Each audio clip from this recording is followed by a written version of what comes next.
you are in relationships with the external world that on the whole are incredibly harmonious. Going back to this illustration of every living body as something like the flame of a candle,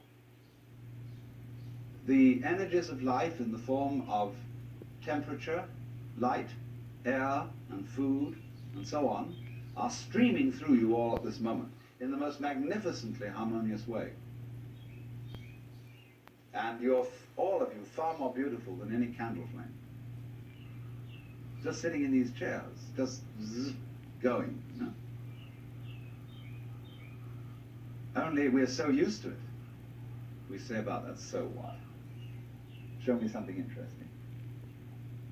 Show me something new. Because it's a characteristic of consciousness that it ignores stimuli that are constant. When anything is constant, it says, okay, that's safe, it's in the bag, needn't pay attention to that anymore. And therefore we eliminate systematically from our awareness all the gorgeous things that are going on all the time, and instead only become focused on the things, the troublesome things that might happen to upset it. Which is all right, but we make too much of it. And we make so much of it that we identify our very selves, I, ego, with the radar, with the troubleshooter. And that's only a tiny fragment of one's total being. So that if you do become aware that you are not simply that scanning mechanism, but you are your complete organism, then very swiftly, in turn, as a consequence of that, you become aware that your organism is not the way you think about it when you look at it from the standpoint of conscious attention, from the standpoint of the ego. From the standpoint of the ego, your organism is your kind of vehicle, your automobile in which you go around. But from a physical point of view, your organism is again like the candle flame or the whirlpool. It is something which is a continuous patterning or activity of the whole cosmos. The key idea here is pattern.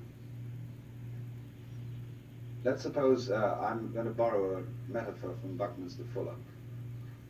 Suppose we have a rope, and one section of this rope is made of manila hemp. The next section is cotton. The next section is silk. The next section is nylon, and so on. Now we tie a knot in this rope. Just an ordinary 1/over knot. You find by putting your finger in the knot, you can move it all the way down the rope. Now, as this knot travels, it's first of all made of manila hemp, it's then made of cotton, it's then made of silk, it's then made of nylon, and so on. But the knot keeps going on. And that's the integrity of pattern, the continuing pattern, which is what you are. Because you might, you know, for several years you might be a vegetarian, and you might be a meat eater, and so on, and you know, your constitution changes all the time, but people, your friends still recognize you, because you're still putting on the same show. It's the same pattern. That is the recognizable individual. But we are trained in our language. The very structure of the language we talk deceives us into misunderstanding this. Because when we see a pattern, we ask, what's it made of? Like you see a table. Is it made of wood or is it made of aluminum?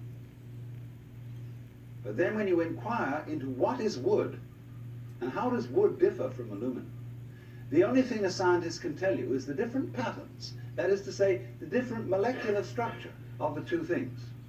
And a molecular structure is not a description of what something is made of, it is a description of what dance it is performing, what motions, what kind of a symphony this is. Because basically, all phenomena of life are musical, and gold differs from lead in exactly the same way that a waltz differs from a mazurka. It's a different dance.